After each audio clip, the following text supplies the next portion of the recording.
பாசம். நான் 2வது வகுப்பு படிக்கிறேன். திருக்குறள். கல்வி கற்க கசடற கற்பவை கற்றபின் நிற்கதற்கு தக. எண்ணென்ப ஏனை எழுத்தென்ப இவ்விரண்டும் கண்ணென்ப வாழும் உயிர்க்கு. கண்ணுடையர் என்பவர் கற்றோர் முகத்திரண்டு புண்ணுடையர் கல்லாதவர். ஒப்பத்தலை கூடி உள்ள பிரிதல் அனைத்து புலர் தொழில். உடையார் முன் இல்லார் பொல்ல கற்றும் கற்றார் கடையரே கல்லாதவர். கற்றனை தூறும் மணற்கேணி மாந்தர்க்கு கற்றனை தூறும் அறிவு. யாதானும் நாட்டாமல் ஊறாமல் எண்ணோரும் சாரணையும் கல்லாதவாறு. ஒருமை தான் கற்ற கல்வி ஒருவருக்கு எழுமையும் ஏமா புடைத்து. தாமின் புறது உலகின் புறக்கண்ட காமரூர் கற்றிந்தார்.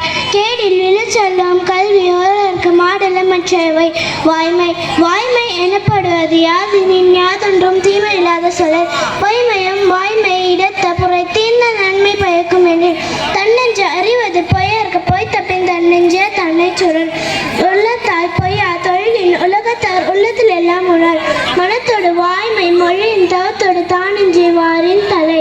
பொய்யாமை அன்ன பொழியை எய்யாமை எல்லா அருவும் தரும். பொய்யாமை பொய்யாமை ஆற்றின் அறம்பெற செய்யாமை செய்யாமை நன்று. புறந்தூய்மை நீரான் அமையும் அகந்தூய்மை வாய்மையால் காணப்படும்.